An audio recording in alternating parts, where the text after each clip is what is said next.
And if Donald Trump and his MAGA buddies thought that they were going to have a good, relaxing party with all of their friends and wealthy donors sucking up to them and just saying how great they are, he has another thing coming, because protesters have already crashed the party. So Harry J. Sisson just documented something historic. Massive coordinated protests disrupting Trump's White House Correspondents' Dinner in his second term. We're talking Epstein survivor memorials, direct confrontations with war criminals, and strategic projection activism. This is resistance under full authoritarian crackdown. Let's break this down. They are already making their voices heard. They have masks, they have signs, they have flags. It is amazing, and it's happening right outside of the venue where the dinner is supposed to be taking place very soon at the time of filming this. These protesters are showing extraordinary courage. Trump's second term has brought systematic targeting of dissidents. We've seen mass arrests, surveillance programs, and legal persecution. Yet here are ordinary Americans willing to risk everything to speak truth to power during his moment of elite celebration. So I want to show you all these different protests and protesters who are ruining Donald Trump's night. And let's just get right into it. Please make sure to subscribe down below, drop a like on the video, comment, let me know what you think about the story, let me know what you're seeing. And I do want to start here with something that I thought was incredibly moving, which is on the National Mall, they had a memorial for Virginia Giuffre, one of the most well-known Epstein survivors. She died a year ago today. Virginia Giuffre was recruited at Mar-a-Lago at 16 and became the most credible Epstein accuser. She died under suspicious circumstances in 2025. Holding her memorial during Trump's dinner isn't coincidence. It's forcing accountability when he's celebrating with the same elite circles that enabled predators. I just arrived at Virginia Giuffre's memorial. That's where I'm spending my day instead of the White House Correspondents' Dinner. I'm here with people who have been forgotten and ignored, the survivors of Jeffrey Epstein. They haven't been invited to the White House yet. Notice the stark contrast here. Trump gives White House access to billionaire donors and media elites, while Epstein survivors, victims of crimes committed at his own property, can't even get acknowledgement. This perfectly captures who this administration serves versus who it abandons. I haven't been acknowledged by the president, and I'm here for my friend Virginia, who I remembered last year when she died. When I got the news, my heart sunk. I was so sad. People who are grieving right now, the death of a really wonderful woman, a beautiful life who spoke out, heard the truth about a mass amount of abuse. That's an update from the scene. And Virginia's death represents the ultimate cost of speaking truth against powerful predators. She endured decades of legal battles and death threats for exposing Epstein's network. The grief at this memorial stands in devastating contrast to Trump's party happening blocks away. And is a reminder that, yeah, none of these victims have been invited to the White House. Donald Trump has completely ignored them and forgotten them, which is not exactly surprising because, you know, him and Epstein were like this. They were best buds, but really incredibly sad nonetheless. Trump called Epstein a terrific guy who likes beautiful women on the younger side. They partied together for decades. Court documents show Epstein had 14 phone numbers for Trump. Yet Trump has never once acknowledged the victims or supported investigations into his friend's crimes. This building, right outside of the venue where this dinner will be held,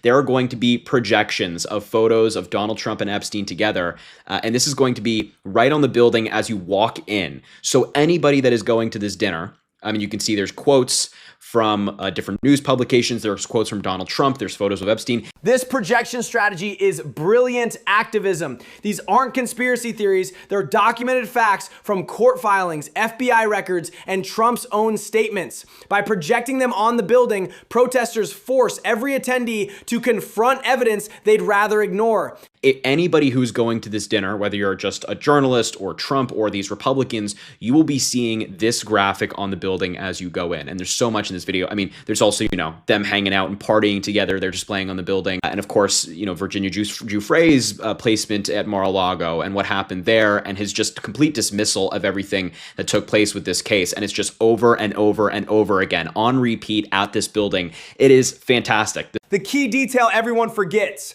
Virginia was recruited from Mar-a-Lago Spa when she was 16. This happened at Trump's own property, under his management. His dismissal of her case isn't just callousness. It's covering up crimes that occurred on his premises. Let's get into another example where, according to journalist Eric Michael Garcia, protesters have crashed the White House Correspondents' Dinner to call out Pete Hegseth and say he should be arrested for war crimes. And this is actually at the event. This is at the event. Watch this. Hegseth oversees the military apparatus that executed the Iran strikes killing Khamenei and launched the Caribbean interventions. Confronting him inside the dinner takes incredible nerve. Trump's administration has criminalized protest and deployed military force against dissidents domestically. For threatening genocide, for kidnapping Nicolas Maduro,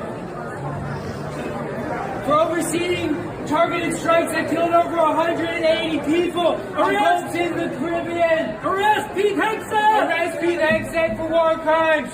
Arrest Pete Hegseth for war crimes. For overseeing the targeted strikes over 180 boats in the Caribbean. For actively planning on a war in Cuba based on Pete Hegseth. Illegitimate. These aren't random accusations. The protesters are referencing specific operations. The February 2026 Iran bombardment, the Maduro kidnapping attempt, and the Caribbean strikes that killed over 180 civilians. These are documented war crimes that deserve Hague prosecution. It takes a lot of courage to do stuff like this, genuinely. And you can sense that the young man is a little bit nervous when he's doing this, and understandably so. I mean, Donald Trump and the administration just crack down on anybody that dissents or speaks out against them. Exactly right about the courage required. We're in full authoritarian mode now. The Domestic Security Act, military deployment against protesters, AI surveillance networks. Speaking out like this can result in indefinite detention.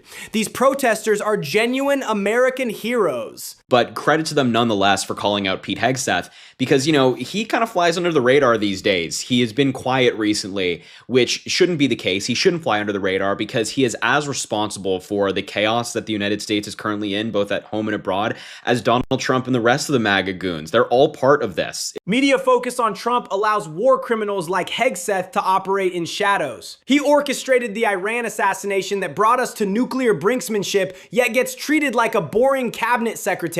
The protesters are forcing accountability where journalism has failed. It's all just one big MAGA club, and regular people, intelligent people, normal people are not in that club.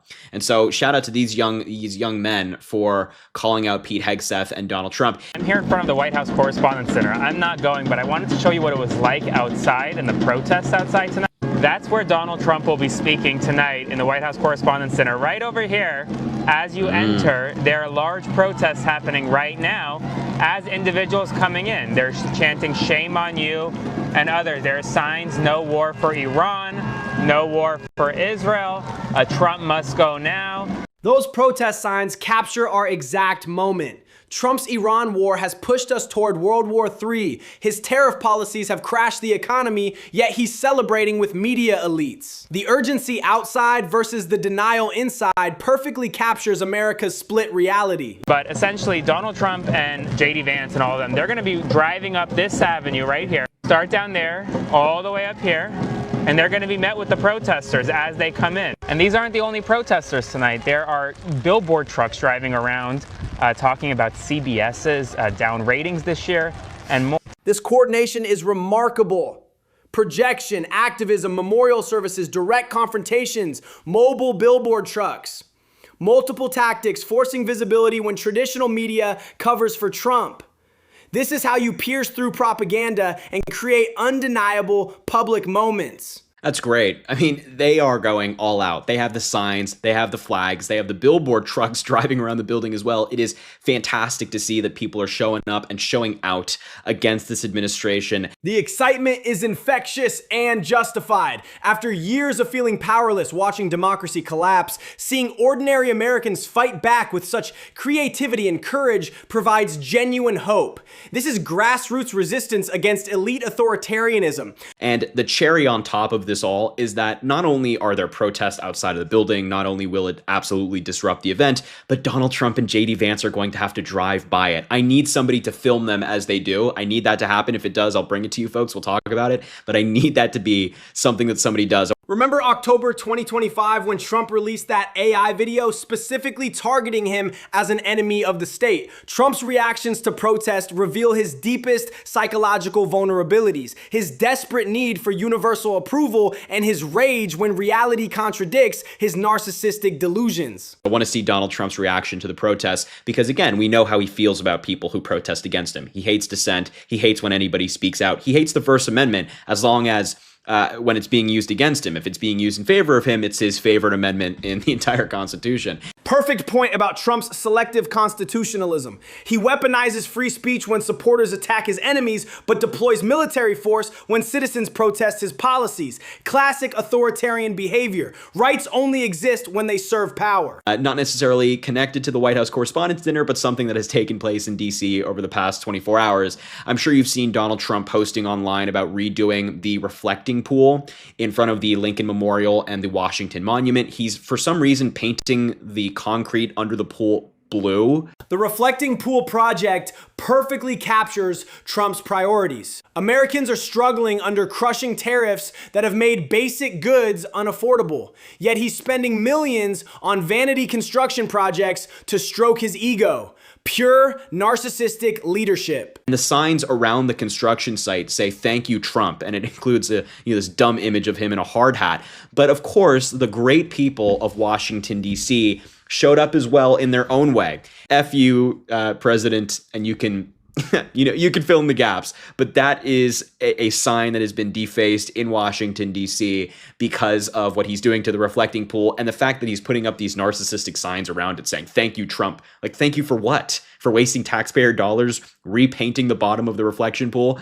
Thank Trump for what exactly? Crashing the economy with tariffs, starting World War III with Iran, deploying military against protesters, or turning America into a surveillance state? The disconnect between his self-promotion and his actual destruction is staggering. I mean, why are we thanking this guy who's actively committing crimes in the Oval Office every single day? He doesn't deserve an ounce of thanks from the American people. But that's what's taking place in D.C. tonight. The surreal nature of celebrating while under massive legal scrutiny captures Trump's complete detachment from reality. He's facing war crimes tribunals internationally, yet throwing lavish parties domestically. This is how dictators operate when accountability circles them. Whether it be Epstein-related protests or gentlemen on the red carpet at the White House Correspondents' Dinner or people outside on the road protesting in front of the building, people are showing up and I love to see it. So please make sure to subscribe down below, drop a comment, let me know what you think about these protests, show some love for the folks out there in the rain tonight doing it despite the weather. This multi-front resistance offers a blueprint for ongoing activism. Memorial services for forgotten victims, direct confrontation of war criminals, strategic projection of evidence, coordinated protests, all forcing accountability when institutions fail. This is how democracy fights back. I'm not watching the speech. I don't think you should either. It's going to be same old, same old. But if anything significant happens, I'll bring it to you. Have an amazing rest of your day, and we will talk soon.